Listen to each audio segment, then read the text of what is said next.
É isso aí, galera. Então vamos seguindo aí para estudar crimes contra o patrimônio, tá? Vamos bater ali no que o CESP costuma cobrar, vamos falar dos principais tipos penais, fazer algumas questões também.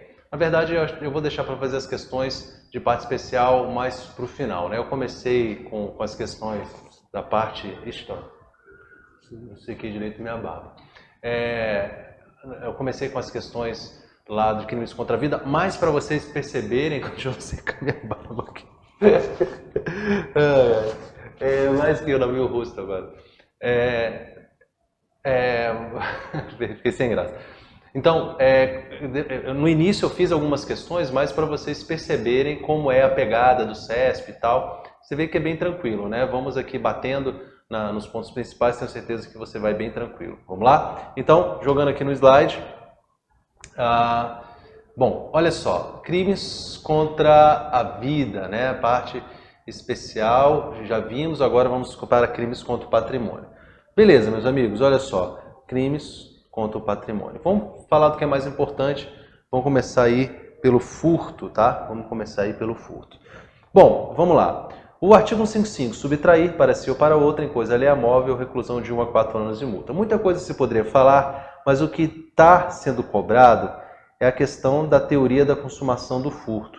Você precisa se recordar que, tanto no furto e também isso vai acontecer no roubo também, tá? A teoria que tem se adotado para se considerar a consumação é a teoria da amócio ou aprehencio, tá? Não é a teoria da contractácio, se cair na sua prova, marque falso. Não é a teoria da ablácio, se cair na sua prova, marque falso. Não é a teoria da ilácio, se cair na sua prova, marque falso, ok? É a teoria da amócio, lembra desse nome, almoço, tá? Se cair furto, lembra que é almoço, alguém furtou o teu almoço, beleza? Ou apreensão. Basta segurar a coisa, pegar a coisa, retirar ela, não precisa retirar ela daquele local, basta segurar com a intenção de subtrair, foi. Essa teoria, então, é adotada para explicar a consumação do furto. Por isso, vai haver furto consumado, por exemplo, se o sujeito pega a coisa e é perseguido, o sujeito é perseguido, e imediatamente, olha só que interessante, o sujeito subtrai a coisa, ele é perseguido imediatamente e ele é preso ainda no local. Esse crime é consumado ou tentado? Até um certo tempo atrás, entendia-se que esse crime era consumado, mas pela teoria da amócio, esse furto passa a ser então consumado. Bacana?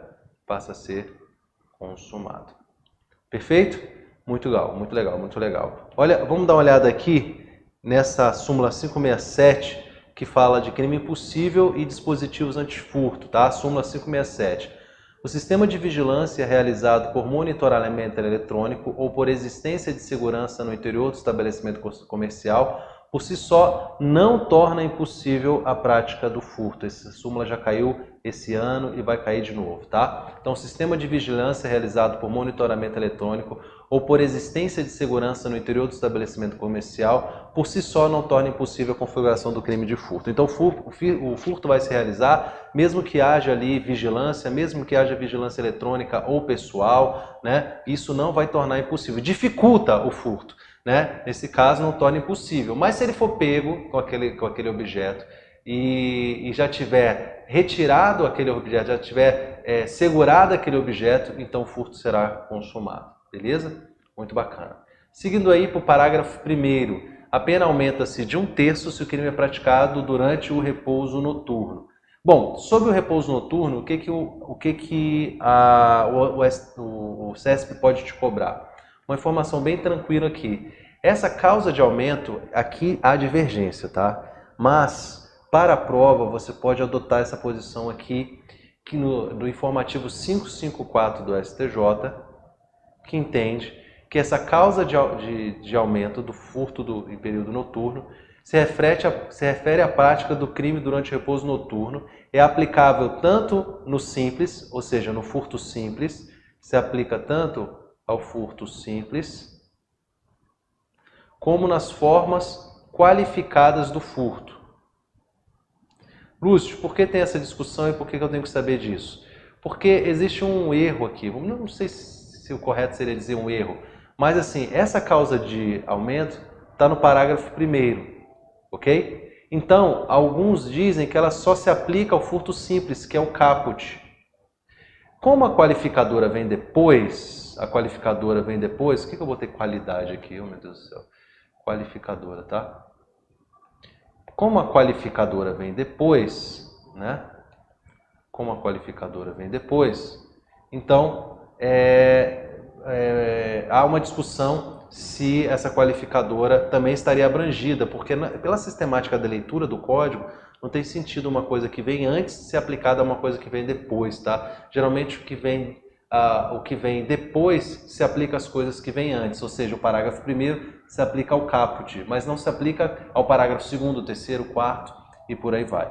Mas, se cair na sua prova, é correto afirmar que a causa de aumento do furto em repouso noturno se aplica também às formas qualificadas do furto. Aí você vai marcar verdadeira, essa é a posição que a gente acha mais segura para a prova, beleza? Legal. Parágrafo 2º. Se o criminoso é primário e é de pequeno valor a coisa furtada. Pequeno valor, o STJ tem aceito o salário mínimo como base, mas só como base. Isso vai depender muito do caso concreto. E uma coisa importante é que você tem que diferenciar mínimo, pequeno valor de ínfimo valor. Porque se houver ínfimo valor, você pode estar falando do chamado princípio da insignificância. Ok? Princípio da insignificância. Princípio da insignificância. Então, se você está falando do valor ínfimo, princípio da insignificância, tá? Então, se o criminoso é primário, primeiro requisito, de pequeno valor a coisa furtada, o juiz substitui a pena de reclusão pela detenção, diminui de 1 a 2/3 ou aplica somente a pena de multa. Essa substituição da pena de reclusão por detenção, ela é cobrada, viu? O CESP gosta dessa substituição. Então, são benefícios do parágrafo 2º. Se o criminoso é primário, de pequeno valor a coisa furtada, o juiz pode substituir a pena de reclusão pela detenção, diminuir a pena e aplicar somente a pena de multa. Se for um pequeno valor. Se for ínfimo valor, o fato então se torna atípico, ok? E o sujeito não responde pelo fato. Bacana? Então é isso. Equipara-se a coisa móvel à energia elétrica ou qualquer outra que tenha valor econômico. Bom, como o furto é subtração de coisa móvel, então o parágrafo 3º criou uma coisa móvel equiparada pela lei e considerou, por exemplo, a energia elétrica ou qualquer outra que tenha valor econômico também como uma coisa móvel. E aí, a discussão atual que o CESP, inclusive, já cobrou esse ano em relação a sinal de TV a cabo. Sinal de TV a cabo. E aí, sinal de TV a cabo seria coisa móvel, sim ou não? Bom, sinal de TV a cabo seria coisa móvel, sim ou não? Pessoal, aqui a gente tem que ver o posicionamento do STF, tá? Por quê? Porque o STJ também debate esse tema, mas ainda é inseguro. Então, para o STF, essa é a posição que o CESP cobrou esse ano e é a posição que eu quero que você adote. O STF, você vai ver lá no informativo, se você quiser dar uma olhada, no informativo 623, informativo 623, ele reputou que o objeto não seria energia, por analogia em Malam-Partem, ok? Então, para o STF, não é energia. Não é energia. Beleza? Então, é correto afirmar que para o STF o sinal de TV a cabo é considerado energia e pode ser furtado? Não, não pode ser furtado. Então, a subtração daquele sinal de TV a cabo não pode ser considerado furto. O STF diz que o fato é atípico. Beleza? Beleza. Legal, então, interessante isso. Seguindo. Furto qualificado. Bom, aí vem as qualificadoras do furto, né? Vem as qualificadoras do furto. Bom, a pena é de reclusão de 2 a 8 anos e multa se o crime é cometido com destruição ou rompimento de obstáculo à subtração da coisa. Posição majoritária entende que a subtração não pode ser a própria coisa. Por exemplo, arrombar o vidro do carro para levar o carro não seria um obstáculo à coisa, apesar de haver divergência, mas essa é a posição para a prova. Então aqui, por exemplo, se o sujeito arromba o carro arromba a janela do carro para levar o seu laptop que está lá dentro, daí seria destruição ou rompimento de obstáculo. Ok? Essa é a informação principal desse inciso. Segundo, com abuso de confiança, chamado abuso de confiança, né? Ou mediante fraude, escalada ou destreza. Então aqui nós temos fraude, furto mediante fraude, escalada ou destreza, habilidade, tá? Abuso de confiança, vai entrar aqui os exemplos de famulato. Famulato. Nem todo famulato é com abuso de confiança. Por isso, o que é o famulato? É o furto praticado por empregado. Se cair esse termo para você na prova, famulato é o furto praticado. Agora, é furto praticado por funcionário que tem detenção passageira da coisa, mas ele não é necessariamente qualificado pela confiança. Então, por exemplo, o caixa do mercado, né, ele pode furtar o dinheiro do mercado. Mas olha só, presta atenção, pensa comigo. Aquele caixa do mercado, será que o dono do mercado confia nele? Tanto não confia, meus amigos, que coloca um monte de câmera em cima do cara, segurança e tal. Apesar de ser um famulato, não necessariamente o famulato, que é o furto praticado pelo empregado, não necessariamente ele será um crime com abuso de confiança. Não necessariamente. Não necessariamente. Eita. Apagar para ficar bonito, né? Não necessariamente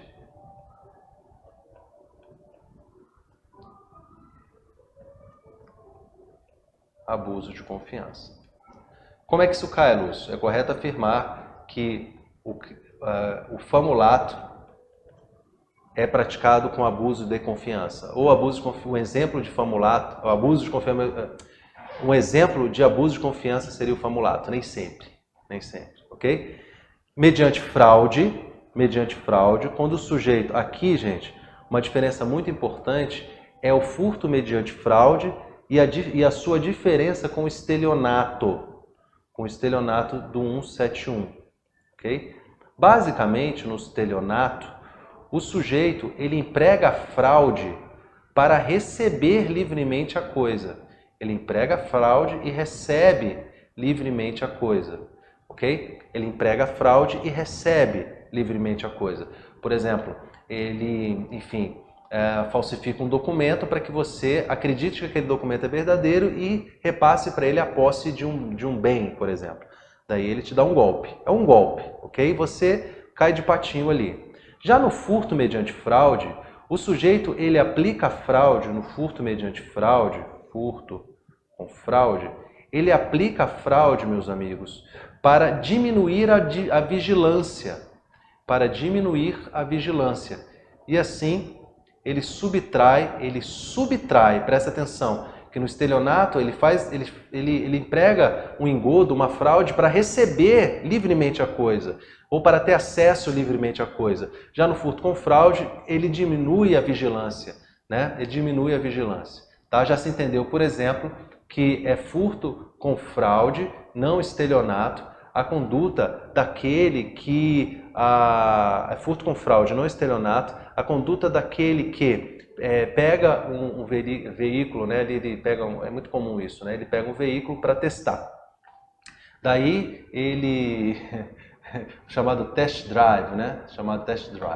Então, ele vai lá no test drive e fala para o sujeito assim, olha, eu vou pegar o carro aqui, me acompanha e tal. O cara, não, você pode dar uma volta aqui no quarteirão. Ele está sob a vigilância, o cara vai embora. Aquilo é um furto com fraude, tá?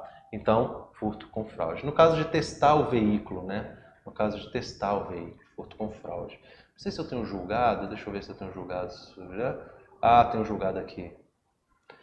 Deixa eu colocar o julgado aqui. Esse julgado aqui, isso aqui, deixa eu botar o julgado aqui se você quiser dar uma olhada, né? STJ, que entende que ocorre furto com fraude, não estelionato, o agente que a pretexto de testar veículo posto à venda o subtrai. Então isso vai estar no recurso especial 226-222 do Rio de Janeiro. Ok? Bacana então. Legal. Vamos seguindo aqui. Vamos finalizar esse bloco aqui. A gente parte para o próximo bloco. Um abraço.